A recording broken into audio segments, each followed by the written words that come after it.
so today we're moving into what we call two-step equations. Last week they were simple, just one step, and we solved it. Now we're gonna take two steps, but actually to start explaining, let me jump question number 1 and 2. Let me start with 3 and 4. So I'm gonna start with question number 3.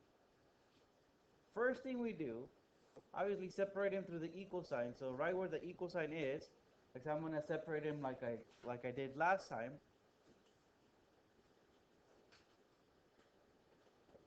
Let me see, this thing is not working quite. Oh, there we go. All right, so let me separate them. I notice where the letter is. On the side, in this case, the right side, there are two numbers, one with the letter, one without. I'm going to move the one without. So the -4, I'm going to move it to the other side as a +4. Right, every time you move it from one side to the other, you switch the sign. On the left side, -67, +4, that's -63, is equal to -7p. So now the -7 is with the letter. The way I'm going to get rid of it, in this case, I'm going to divide both sides by -7. Right? It was multiplication, so I'm going to divide.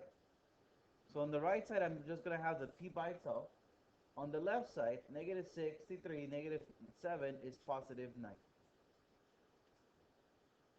If we take a look at question number 4, it's pretty similar. Yes. So since the 7 is negative, shouldn't it doesn't mean Well, negative divided by negative. Okay. Now looking at the right side, I mean question number 4, I see where the letter is. I'm gonna get rid of the +8, and I'm gonna bring it to the left as a -8. Remember, I'm always getting rid of the number that has nothing to do with the letter. So I'm gonna have 0 is equal to m/1. I know division or fraction is division, so in this case, let me multiply both sides by 1 to get rid of the fraction. 1 times 0 is still 0, so 0 is equal to m. So remember, move that number that has nothing to do with the letter, and then eliminate the number in front of the letter. If the number was multiplied to begin with, divide. If the number was divided to begin with, multiply. So I showed you guys an example of each.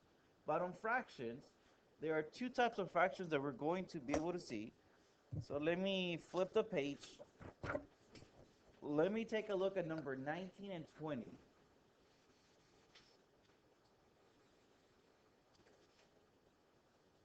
Like I said, that's a different 19 than the ones you guys have, right? no. No, that's the same thing? Yeah. Oh yeah, I was looking at it. In that case, let me take a look at 21 and 22. Hold on. 21 and 22. 22 is the one we just saw earlier. Let me separate the sides to the equal sign.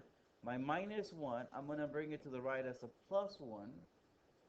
So I have k/14 is equal to 1, right? 0 plus 1. Now I see division, so I'm going to multiply both sides by 14 to eliminate the fraction. And I know 1 times 14 is 14, so k is equal to 14. Like the number 22 is kind of like the one we saw earlier, but 21, the difference of 21 is that the whole thing is a fraction, right? 2 plus x all over 11. So I cannot easily move a number. So when I have all of it as a fraction, eliminate fractions. And the way I'm going to cancel fractions in this case, I'm going to multiply both sides by 11. Because that way I cancel out fractions. So I'm going to have 22 is equal to 2 plus x. Now you notice 2 has nothing to do with the x, so I can just move it to the other side as a -2, and I'm going to get 20 is equal to x. So once again, there are two types of fractions you're going to see. One, where there's only a small fraction, and there's a number next to it, has nothing to do with the fraction, like number 22, or the whole thing is a fraction. So notice how number 22, I move the -1 to the right because it has nothing to do with the fraction. But now in 21, the whole side was a fraction, so I cancel out fractions. Like I said, that's the two types of fractions you're going to see. All right. Any questions?